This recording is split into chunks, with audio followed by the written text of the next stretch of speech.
Hello everyone, I hope you all are doing well. So today we will start with this lecture whereby we will be studying this chapter Nature and Significance of Management. This is the first chapter of your class 12, so let's start. Okay, so before starting, let me make it clear that we will focus more on the concepts rather than cramming the things because once you understand the concepts better, you will be able to solve the case studies in a much easier manner. So let's start. Management. So, what do you understand by this word management? Few of you will say that it means managing things, right? So, yeah, my dear, this definition, managing things, it is partially correct, and this is not presentable in paper. Once you have to write this answer in paper, that what is management, this cannot be presented as managing things. You have to write something which is very attractive to the examiner. सो उसके लिए concept clear होने चाहिए. तो management क्या होती है? Okay, let me give you an example, then will be able to gather it more nicely. So you you are going to throw a birthday party on a birthday. तो आप ये सोचो कि आपका जो ब्रदर है उसको आपने कह दिया कि वो रिटर्न गिफ्ट्स जो है पैक करेगा. आपके फादर जो है वो किसी डेकोरेटर को इनवाइट करेंगे ताकि वो डेकोरेशन कर दे. आपकी मॉम है, या तो वो केक बनाएगी या फिर बाहर से मंगवाएगी कॉल करके, जैसे भी है. ठीक है. तो ये क्या चीज़ें हो गई हैं? ये चीज़ें हैं कि आपने उनको डिवाइड कर दिया है, वर्क को सेग्रीगेट कर दिया है और एक कॉमन ऑब्जेक्टिव दे दिया है. हमारा कॉमन ऑब्जेक्टिव है कि बर्थडे पार्टी हमने ऑर्गेनाइज़ करनी है. ठीक है. तो उसके टूवर्ड्स ही सारे थ्राइव कर रहे हैं. तो मैनेजमेंट भी यही है. आप ये बुक वाली डेफिनेशन पढ़ लो और मैं जो बोल रही हूँ वो भी लिख लेना. तो management is the process of designing and maintaining an environment in which individuals working together in group efficiently and effectively accomplish goals. तो ये डेफिनेशन दी हुई है, ये आप लिख सकते हो. अब इसका मतलब समझते हैं. हमने एक ऐसा इन्वायरमेंट बनाना है जिसमें जो लोग हैं वो एक साथ काम करें ताकि जो गोल्स हैं हमारे अचीव हो जाए इफ़ेक्टिवली एंड एफिशिएंटली. इसका भी मीनिंग मैं आपको समझाऊंगी. इससे पहले आप ये लिख लो, मैं जो डेफिनेशन बोलने लगी हूँ वो काफ़ी शॉर्ट है. Management is the process of getting things done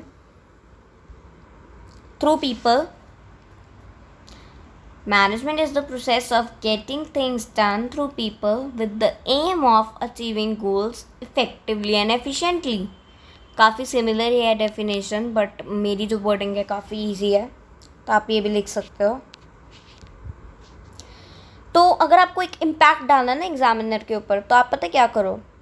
जैसे ये मैंने लिखा हुआ है, ये डेफिनेशन लिखी है, तो आप इसके नीचे ऐसे हाइफन बना के आप लिख दो बाय सम एमिनेंट मैनेजमेंट फिलोसोफर. ये लिख देना ऐसे. सो ये नाइस लगता है काफ़ी. ठीक है. अभी हम बात करते हैं. मैंने 2 वर्ड बोले थे, getting things done through people with the aim of achieving goals effectively and efficiently. तो इसमें 2 वर्ड्स जो इफेक्टिवनेस आ रहा ना, इफेक्टिवली. तो इफेक्टिव टी की साउंड ज़्यादा आ रही है ना. तो इसका क्या मतलब होता है? डूइंग द राइट थिंग, और उसको हमने टाइम पे करना है. करेक्ट डिसीजन लेने हैं, एक्शंस करने हैं और टाइमली करना है उस चीज़ को. फॉर एग्ज़ाम्पल आपके प्रोड्यूसर ने बोला है कि 150 यूनिट्स मुझे, आज 24 जून है, तो मैं बोलूँ कि 28 जून को चाहिए ही चाहिए. तो ये क्या चीज़ होगी? मैंने एक डेडलाइन दे दी. तो अगर वो उस दिन तक नहीं करता तो वो इनइफेक्टिव कहलाएगा. क्या कहलाएगा? इनइफेक्टिव कहलाएगा अगर वो ये चीज़ नहीं करता. ठीक है.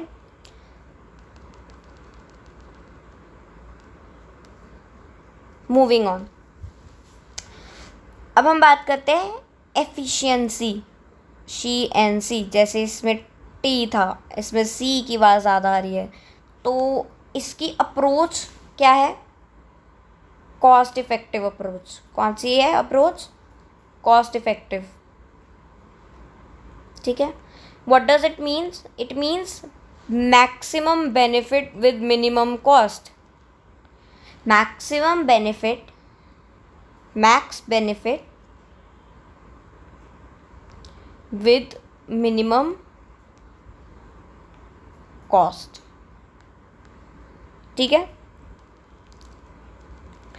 तो आपने क्या कहना है कि इसमें हम फोकस करते हैं कि हमारी जो ऑप्टिमम यूटिलाइजेशन हो रिसोर्सेज की, वेस्ट ना जाएं, और हमारी जो कॉस्ट है वो भी कम लगे। ठीक है। Moving on, management as a process. तो मैनेजमेंट जो है एक प्रोसेस है जिसमें इंटर रिलेटेड और इंटरडिपेंडेंट फंक्शंस हैं, जिनका नाम है planning, organising, staffing, directing and controlling. और ये जो है मैनेजर्स को कंटिन्यूअसली परफॉर्म करने पड़ते हैं। ठीक है। तो इसके बारे में हम नीचे भी पढ़ेंगे, मैं आपको एक बार दिखा देती हूँ पीडीएफ में से। ये देखो, planning, organising, staffing, directing, controlling, और इनके सेपरेट चैप्टर्स भी हैं जो आगे आप पढ़ोगे। मूविंग ऑन, मैं आपको अब ऑब्जेक्टिव समझा देती हूँ। पहला ऑब्जेक्टिव है organisational objective. So these are those objectives which are needed to be achieve for the organisation, या फिर आप बोल सकते हैं स्टेक होल्डर्स। स्टेक होल्डर्स कौन हो सकते हैं? कस्टमर्स हो सकते हैं, बैंकर्स हो सकते हैं, क्रेडिटर्स हो सकते हैं, कोई भी हो सकता है। पहला ऑर्गेनाइजेशनल के अंदर जो है वो है सर्वाइवल। कोई भी बिजनेस स्टार्ट करता है तो उसके लिए मोस्ट इम्पॉर्टेंट चीज़ है कि वो सर्वाइव कर सके। डायनेमिक एनवायरनमेंट होता है, चीज़ें बदलती रहती है, political situations, technological situations, economic environment, social environment, है ना, तो चीज़ें बदलती रहती हैं। तो सर्वाइव करना बहुत इंपॉर्टेंट है, और सर्वाइवल के लिए the cost should be equal to the revenue. ठीक है। क्या लिखोगे आप सर्वाइवल में? इसको एक्सप्लेन आप कर सकते हो खुद से, जैसे मैंने आपको बताया। Cost should be equal to the revenue. Survival वाला पॉइंट हो गया हमारा। Moving on, profit. प्रॉफिट में इसमें हमने क्या किया था? Revenue is equal to cost, या cost is equal to revenue. Profit में जो हमारी रेवेन्यू है वो कॉस्ट से ज़्यादा होनी चाहिए। प्रॉफिट में आप लिखो कि it is the life blood of every business. जब प्रॉफिट्स होंगे तभी तो आपको मोटिवेशन मिलेगा कि हाँ, हमारा बिजनेस चल रहा है, हमें अब और प्रोडक्शन करनी है, या हमें और ब्रांचेस खोलनी है, डाइवर्सिफिकेशन करनी है। ठीक है। तो आप इसमें लिखोगे revenue should be greater than cost, और ये life blood of every business होता है। Moving on, growth. ग्रोथ, अब बिजनेस में आप इसमें आप क्या चीज़ें लिखोगे? इसमें आप लिखोगे every organisation should be able to exploit its potential opportunity. Exploit its potential opportunities and should be able to excel in the long run. ठीक है। ये वर्डिंग लिखोगे, इसको आप थोड़ा एक्सप्लेन ऐसे भी कर सकते हो कि ग्रोथ इन द सेंस वही जो चीज़ मैंने बताई थी, डाइवर्सिफिकेशन, ब्रांचेस नहीं खोल लेना, नए प्रोडक्ट्स ले आना, या फिर आप कह सकते हो किसी और सिटी में मूव करके अपनी वो खोल लेना, अपनी ब्रांच। मतलब यही चीज़ है, आप विद इन सिटी भी कर सकते हो, फिर आप स्टेट, किसी और स्टेट में भी जा सकते हो। ठीक है। Moving on, social objective. These are needed to be achieved for the benefit of the society. Benefit of the society मतलब क्या है अब इसका? तो इसमें दो चीज़ें मैंने लिखी हुई हैं फॉर एग्ज़ाम्पल, और आपको बाकी भी बताऊंगी। यहाँ पे दो चीज़ें लिखी हुई हैं। यूज़ इको फ्रेंडली मेथड्स, मतलब कि प्लास्टिक जैसे हम लोग बहुत यूज़ करते हैं, तो प्लास्टिक की जगह आप ऑर्गेनिक कोई ऐसी चीज़। अब मैं एक आर्टिकल पढ़ रही थी जहाँ पे कहा था कि एक लड़की ने जो वो नहीं होते हमारे शेल्स होते हैं बीच पे मिलते हैं, और ककून जो होता है, तो उस लड़की ने उससे ऑर्गेनिक प्लास्टिक बनाया। क्या बनाया? ऑर्गेनिक प्लास्टिक, जो कि डीकम्पोज हो सकता है। It can be decomposed. तो देखो उसने ढूंढ लिया है, और वो कॉस्ट इफ़ेक्टिव भी है। देखो कोकून और उसके शेल से बनता है। तो हमें कुछ ऐसे ऑल्टरनेटिव्स देखने चाहिए, eco friendly methods. Plastic decompose नहीं होता है, नदियों में जाता है, और उसके बाद पोल्यूशन होती है, और जो एक्वेटिक एनिमल्स है उनका हैबिटेट जो है वो उसको काफ़ी ख़तरा हो जाता है। तो इसलिए इको फ्रेंडली मेथड्स यूज़ करो। जनरेट एम्प्लॉयमेंट अपॉर्चुनिटी, ये भी सही है। अपॉर्चुनिटीज़, आप एम्प्लॉयमेंट अपॉर्चुनिटीज़ करो, ताकि जो यूथ है, एजुकेटेड यूथ को आजकल बहुत प्रॉब्लम आती है, कई बार जॉब नहीं मिलती है। तो आपको ज़्यादा से ज़्यादा करनी चाहिए। इसके लिए आप एसएसआईज, स्मॉल स्केल इंडस्ट्रीज जो होती हैं उनको प्रमोट कर सकते हैं, या फिर प्राइम मिनिस्टर की काफ़ी सारी योजनास होती हैं जो कि आप इकोनॉमिक्स में भी पढ़ोगे, तो उनको अकोमोडेट करना चाहिए। उनकी हमें वो करनी चाहिए, प्रॉपर चेकिंग मॉनिटरिंग होनी चाहिए, ताकि वो सही से यूज़ हो सके और जो डिज़र्विंग है उसको मिल सके। ठीक है। अब सोशल में आप और चीज़ें लिखेंगे कुछ।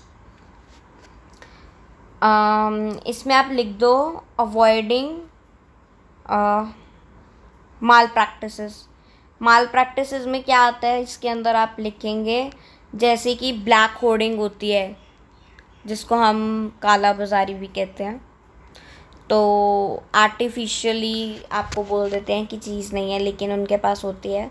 उनका मोटिव होता है कि आपको बाद में वो थोड़ी हायर प्राइसेस पे सेल कर सकें। तो इसके लिए आपको अवॉइड करनी है मैल प्रैक्टिसेस जो होती हैं। फिर आप कहोगे कि सेकंड, इसके नीचे थर्ड हो गया ना, हमारे 3 पॉइंट्स हो गए जो मैंने बताया था, वो आप लिख लेना। ठीक है। अब एक और लिखो। थर्ड पॉइंट लिख, फोर्थ पॉइंट लिख लेना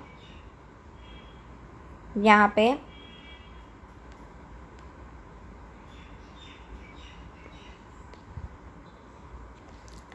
यहाँ पे लिख लेना गुड क्वालिटी प्रोडक्ट्स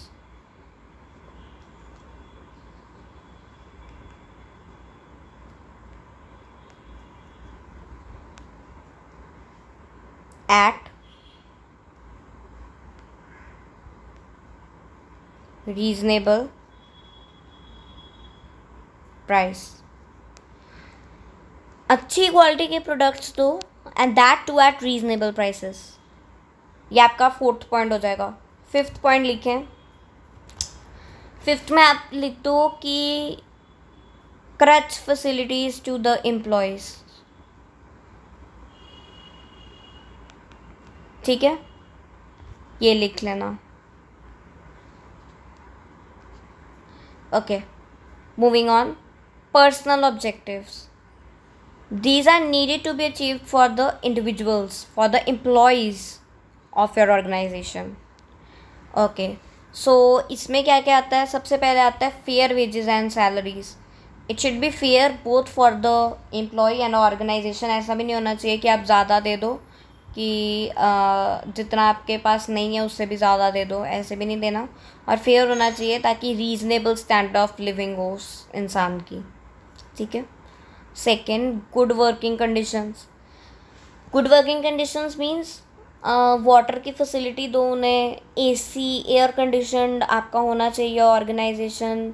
और आप कह सकते हो उनको लीव जब चाहिए, है ना, तब लीव दो उनको, पेंशन दो उनको, ग्रैटिट्यूड फंड बनाओ उनके लिए, और जितने भी आप कर सकते हो उनके लिए वो चीज़ें करो। उनको एंटरटेनमेंट एक्सपेंसेस जो है टाइम टू टाइम दो उनको, अगर वो कुछ करते हैं आपके लिए। ट्रैवलिंग अलाउंस ज़रूर दो उनको। तो ये ऐसी गुड वर्किंग कंडीशंस में आता है। ग्रोथ प्रोस्पेक्ट्स, सो उनको कॉम्पिटिटिव एनवायरनमेंट दो। Growth prospects means competitive environment देना है उनको। पर्सनल ग्रोथ एंड डेवलपमेंट हो सके उनकी, उनको प्रॉपर पेंशन भी दो उनको, मतलब उनको प्रमोशन दो। सबसे बड़ी चीज़, उनको प्रमोशन दो। क्या दो? प्रमोशन। अगर उनका काफ़ी टाइम से वो काम कर रहे हैं, उनकी परफॉर्मेंस बहुत अच्छी है, तो उन्हें अप्रिशिएट करो, उनको मोटिवेट करो, उनको आप इंसेंटिव मॉनेटरी भी दे सकते हो, नॉन मॉनेटरी भी दे सकते हो, जैसे मर्जी करो, ठीक है। Moving on, importance of management. एक चीज़ मैं आपको बताना चाहूँगी कि आप फ्लो चार्ट्स कभी भी बनाना मत भूलना। जो भी चीज़ है ना, उसकी हेडिंग को आप फ्लो चार्ट्स बना सकते हो। अब मैं आपको बताती हूँ कैसे मैं कह रही हूँ। फॉर एग्ज़ाम्पल, ये इम्पोर्टेंस ऑफ मैनेजमेंट है, तो इसके नीचे ऐसे लाइन बना के पहला लिख दिया, फिर नीचे लाइन बना के दूसरा, फिर ऐसे तीसरा। आप क्लाउड भी बना सकते हो, तो वो काफ़ी अट्रैक्टिव लगता है, एग्जामिनर को ईज़ होती है चेक करने में। तो हेडिंग पहली क्या लिखोगे? ग्रुप गोल्स, ठीक है। ग्रुप गोल्स, इसकी फर्स्ट हेडिंग जो बनेगी, यहाँ पे लिखी हुई है हेडिंग ग्रुप गोल्स। और इसमें क्या बोल रहे हैं कि जैसे मैंने आपको बताया था कि हम सभी एक कॉमन ऑब्जेक्टिव के लिए काम करते हैं। तो जैसे मैंने आपको बर्थडे पार्टी का एग्जांपल दिया था कि हमने बर्थडे पार्टी ऑर्गेनाइज़ करनी है, तो उसी के टूवर्ड्स सबने वर्क करना है। तो इंडिविजुअल्स जो है ना, वो काफ़ी अलग तरह के उनके खुद के मोटिव होते हैं। तो ये क्या करता है, उन सबके जो गोल्स है ना, उनको एक कॉमन डायरेक्शन दे देता है कि उनके गोल्स भी फुलफ़िल हो सके और हमारा जो ऑर्गेनाइजेशनल मोटिव है वो भी पूरा हो जाए, ऑब्जेक्टिव पूरा हो जाए हमारा। सेकेंड हेडिंग बच्चा आप लिखेंगे, it increases the efficiency of the employees. Efficiency मैंने आपको बताया था यहाँ पे, सी की साउंड ज़्यादा है, मतलब कॉस्ट इफ़ेक्टिव अप्रोच बताई थी मैंने आपको। और मैंने बताया था इसमें लिखेंगे maximum benefit with minimum cost, और ये रिड्यूस करना है कॉस्ट को, ऑप्टिमम यूटिलाइजेशन होनी चाहिए रिसोर्सेज की, है ना। अब आगे चलते हैं। Okay, it creates a dynamic organisation. Dynamic, हमारा जो बिजनेस एनवायरनमेंट है ना, पहले वो काफ़ी स्टैटिक होता था। क्या होता था? स्टैटिक होता था, इतने चेंजेस नहीं होते थे। बट बाद में जनरल फोर्सेस, स्पेसिफिक फोर्सेस इकट्ठे आई और हमारा काफ़ी डायनेमिक हो गया एनवायरनमेंट। तो हमें उसके हिसाब से एडजस्ट करना आना चाहिए। तो थर्ड हेडिंग आपकी क्या होगी? डायनेमिक। हेडिंग्स आप मार्क करते जाइए साथ साथ। इफेक्ट, ये एफिशिएंसी, आप इंक्रीज एफिशिएंसी कर सकते हैं इसमें। इसमें ग्रुप गोल्स बताया था मैंने आपको, फर्स्ट सेकंड थर्ड, है ना। अब it helps in achieving the personal objective. वही मैंने आपको पहले पॉइंट में भी बताया था कि खुद का काम कर, हम ऑर्गेनाइजेशनल काम करते करते अपने ऑब्जेक्टिव्स को भी फुलफ़िल कर सकते हैं। हमें एक जो अच्छा लीडर होगा ना, जो अच्छा लीडर होगा वो आपको ऐसे मोटिवेट करेगा कि आप लोग अपना भी जो है, आपकी भी ग्रोथ एंड डेवलपमेंट हो सकेगी, ठीक है। तो ये आपका पर्सनल ऑब्जेक्टिव्स जो है, help in achieving personal objective, ये फोर्थ हेडिंग। फिर उसके बाद आता है, it helps in development of the society by offering quality products and employment opportunities. जैसे मैंने आपको बताया था, आपको सोसाइटी के लिए काम करना है, ये आपका फिफ्थ पॉइंट होगा। सोसाइटी के लिए आपको काम करना है। आप अब जो है कंज्यूमर, हम पहले बोलते थे कैविएट एम्प्टर, यानी कि लेट द बायर बिवेयर। अब है caveat venditor. Venditor, it means now the seller should be aware. मतलब अब जो कस्टमर्स हैं ना, काफ़ी इन्फॉर्म्ड हो चुके हैं, कंज्यूमर ऑर्गेनाइजेशंस बन जाती हैं, कोर्ट तक केस हम लेकर जा सकते हैं। तो अगर आपको थोड़ा सा भी, बहुत मिनिमम अमाउंट का भी लॉस होता है, तब भी आप जा सकते हो, आप अप्रोच कर सकते हो कोर्ट को। जैसे पेप्सी वगैरह है, या फिर ये ऑर्गेनाइजेशंस जो हैं, इन्होंने पूरे अपने फॉरम्स बनाए होते हैं कि अगर आपको कोई प्रॉब्लम है, आपने देखा होगा प्रोडक्ट के नीचे आपको मैन्युफैक्चरर का एड्रेस लिखा होता है, तो आप उनको कांटेक्ट भी कर सकते हैं कि आपको क्वालिटी नहीं है। तो मतलब काफ़ी इन्फॉर्म्ड हो गए हैं हमारे कस्टमर्स जो हैं। तो इस कारण आप लोग जो हैं, सोसाइटी के लिए वर्क करती है हर ऑर्गेनाइजेशन, उनको अच्छे प्रोडक्ट्स देते हैं। फिर उनको ये वाला ऑप्शन भी देते हैं कि अगर आप नहीं सेटिस्फाइड हो तो आप कॉल करके अपनी ग्रीवियंसेस बता सकते हैं। कंज्यूमर फोरम बनाए हुए हैं उन्होंने, उनकी रीड्रेसल ग्रीवियंसेस होती हैं, ठीक है। तो और एम्प्लॉयमेंट अपॉर्चुनिटीज़ भी देने लग गए हैं वो लोग, तो ये आपने मेंशन करना है। मूविंग ऑन, इसके बाद हमारे ये जो है ये features slash characteristics of management. पहले हमने इम्पोर्टेंस पढ़ लिया था, है ना। तो ये फीचर्स हैं अब हमारे, या करेक्टरिस्टिक्स या नेचर बोल सकते हैं, आपको ऐसे क्वेश्चन आ सकता है, करेक्टरिस्टिक्स या फिर nature.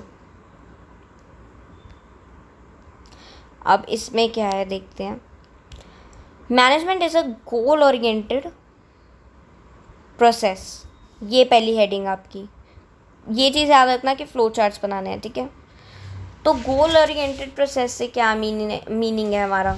Every organization exist for achieving some objective. हर किसी का गोल होता है।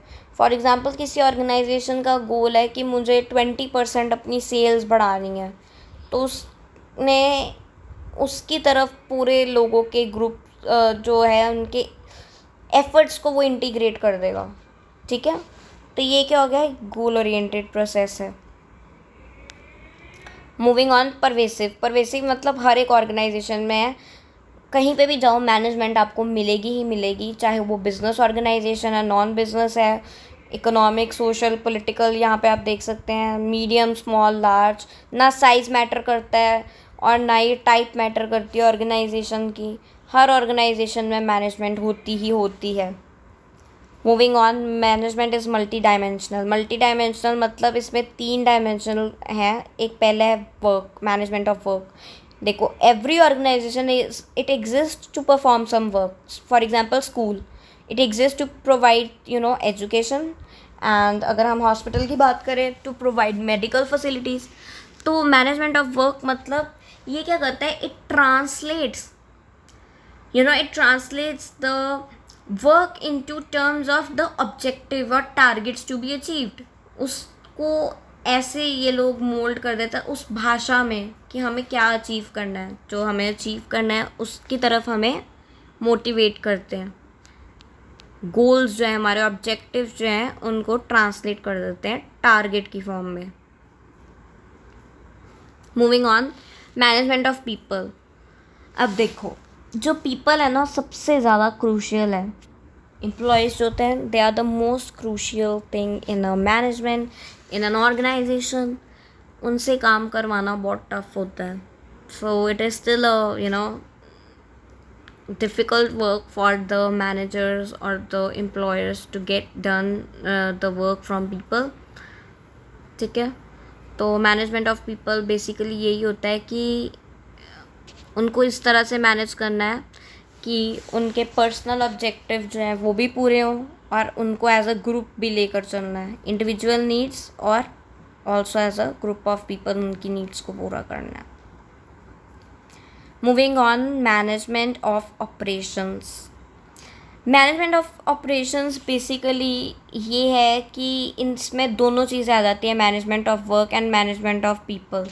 अब देखो, इसमें क्या होता है, it converts the inputs into desired outputs, ठीक है, फॉर द कंजम्पशन। तो इसमें मैनेजमेंट ऑफ वर्क भी आता है कि what you have to do, and management of people who have to do it. तो ये बेसिकली इन दोनों की हाइब्रिड है मैनेजमेंट ऑफ ऑपरेशंस जो है। और इसमें इनपुट को आउटपुट में जब कन्वर्ट करना है तो उसके लिए हमें एक प्रोसेस चाहिए है। तो ये बेसिकली उसके बारे में बताता है, ठीक है। Now moving on, we have management is a continuous process, जिसमें मैंने आपको पहले ही बताया था इंटर रिलेटेड और इंडिपेंडेंट फंक्शंस इसमें होते हैं, planning, organising, staffing, controlling and directing. इसके बारे में नीचे हम बताएंगे। चलो अभी हम इसकी बात कर ही लेते हैं। प्लानिंग क्या होता है।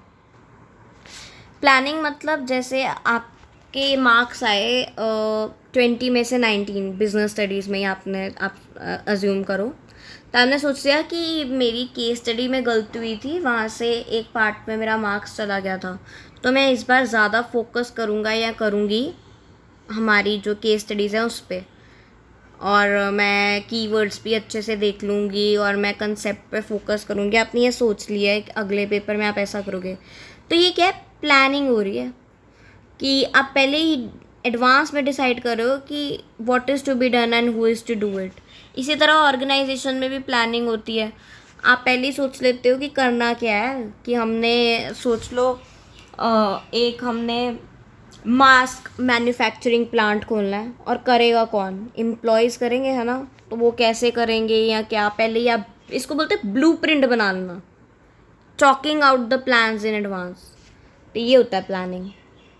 Moving on, organising. ऑर्गेनाइजिंग क्या होता है? ये होता है it aims to bring these human, physical, financial resources together and establishing relations between them for the purpose of achieving desired goals effectively and efficiently। इसमें आपको क्या करना है? ऑर्गेनाइजिंग मतलब एक ऑर्गेनाइजेशन स्ट्रक्चर बना दिया आपने, उसके अंदर आपने सब कुछ ला दिया, human resource, physical resource, financial resources.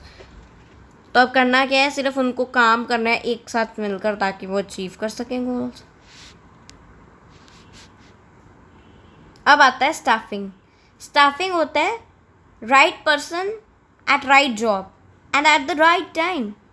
Staffing मतलब obtaining, utilizing and maintaining the workforce. और इसमें स्टाफिंग में वर्क फोर्स होता है और एक वर्क लोड होता है, वो मैं आपको बाद में बताऊंगी। स्टाफिंग चैप्टर में इटसेल्फ आएगा, आपको काफ़ी डिटेल्ड नहीं बताना चाहती, नहीं तो आप कंफ्यूज हो जाओगे।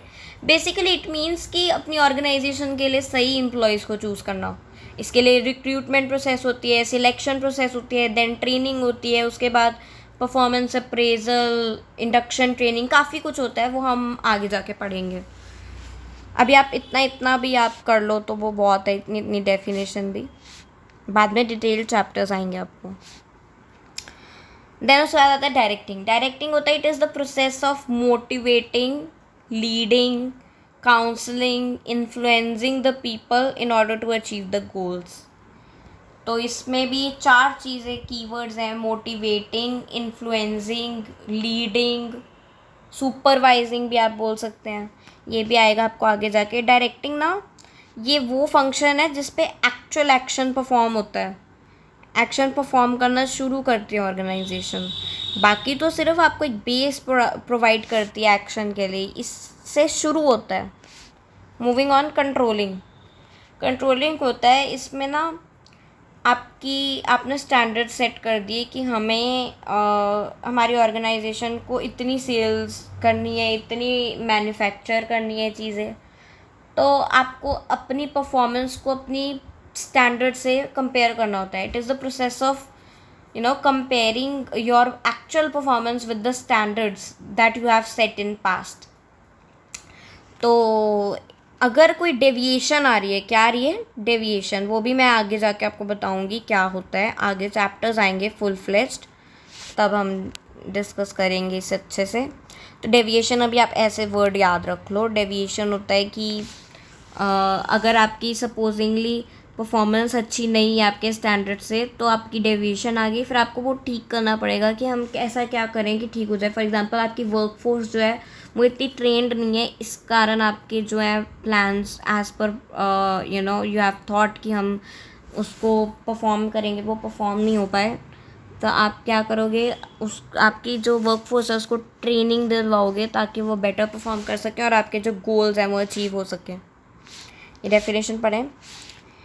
is a management function of ensuring that event conform to plans, as I said कि plans के as पर हमें perform करना है।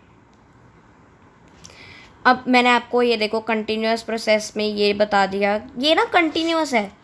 अब इसका क्या मतलब है कि अगर प्लानिंग ख़त्म हो गई, प्लानिंग हो गई, ऑर्गेनाइजिंग, स्टाफिंग, डायरेक्टिंग, कंट्रोलिंग, यहाँ तक हो गया, हमने अचीव कर लिए गोल्स, तो ये थोड़ी है कि ख़त्म हो गया। वन टाइम प्रोसेस नहीं है, वापस से आप कुछ प्लान करोगे। हो सकता है अब आपका प्लान हो कि आपने एक नई ब्रांच खोलनी है, फिर ऑर्गेनाइज, फिर स्टाफिंग, डायरेक्टिंग, कंट्रोलिंग, तो ये बार बार चीज़ें होंगी। तो ये क्या है? एक कंटिन्यूस प्रोसेस हो गई है। Next, management is a group activity. मतलब कि इसमें इसके लिए आपको कोऑपरेशन चाहिए, टीम वर्क चाहिए, कोऑर्डिनेशन चाहिए लोगों की।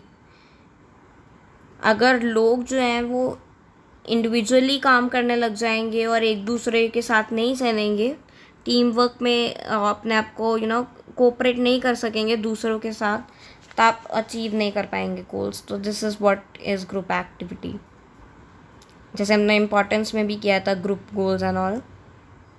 Management is a dynamic function, as I told you earlier. आगे स्टैटिक होता था लेकिन अब डायनेमिक है, मतलब इकोनॉमिक चेंजेस आते हैं. अगर मैं आपको जनरल फोर्सेस की बात करूँ तो इकोनॉमिक चेंजेस होते हैं, टेक्नोलॉजिकल, पॉलिटिकल, सोशल होते हैं, लीगल चेंजेस होते हैं. तो ये सब जो है जनरल का है. और स्पेसिफिक बात करूँ तो कस्टमर्स के टेस्ट चेंज होते हैं, habit, preferences.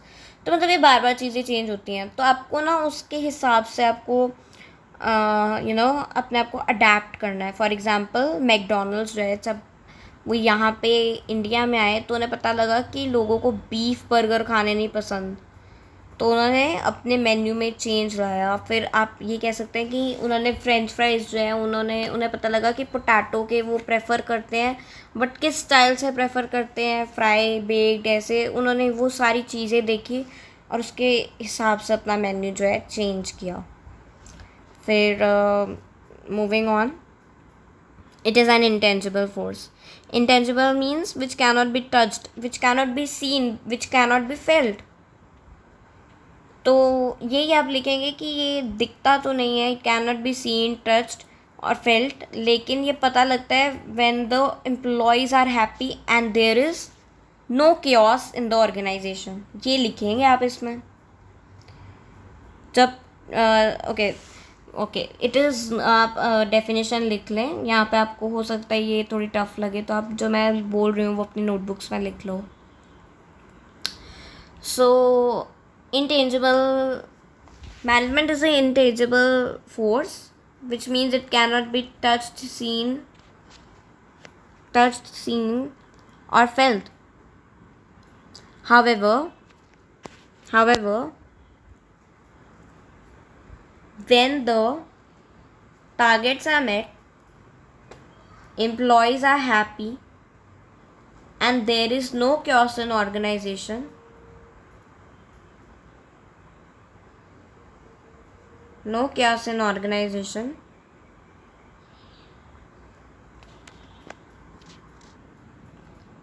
then it depicts